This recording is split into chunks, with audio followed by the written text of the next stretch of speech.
मला वाटलं नव्हतं की मी पहिल्यांदा बनवलेल्या ह्या बेसनच्या लाडूची तारीफ मला माझ्या तोंडावर ऐकायला नाही मिळणार, तर हा डब्बा रिकामा बघून मलाच समजून घ्यायला लागणार आहे की आपण खूपच छान लाडू बनवले होते. तर ह्या लाडूला बनवण्याचं मेजरमेंट मी खाली कॅप्शनमध्ये देते आणि इथं मेन्शनही करते.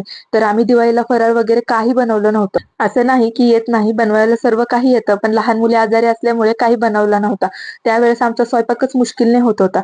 फराळ वगैरे तर काही बनवला नव्हता, पण बाहेरूनच भरपूर आला होता. पण त्यात माझ्या नवऱ्याचे फेव्हरेट बेसनचे लाडू खूपच कमी होते, म्हणून त्यांचं काही मनच भरलं नव्हतं. तर म्हणलं चला बनवूयात त्यांच्यासाठी. म्हणून मग दिवाळीनंतर मी हे लाडू बनवते. आवड हो, माणसांच्या आवडीपुढे काय आहे, पण माझ्या नवऱ्याच्या आवडीपुढे माझ्या हाताची फार वाट लागली होती. मी YouTubeवर बघितलं होतं की बेसन परतायला हार्डली 15 ते 20 मिनिट लागतात, पण मला चांगला पाऊण तास गेला. आणि एवढं सगळं करूनही तुम्हाला तर माहीतच आहे, माझा नवरा कधीच माझी तारीफ करत नाही.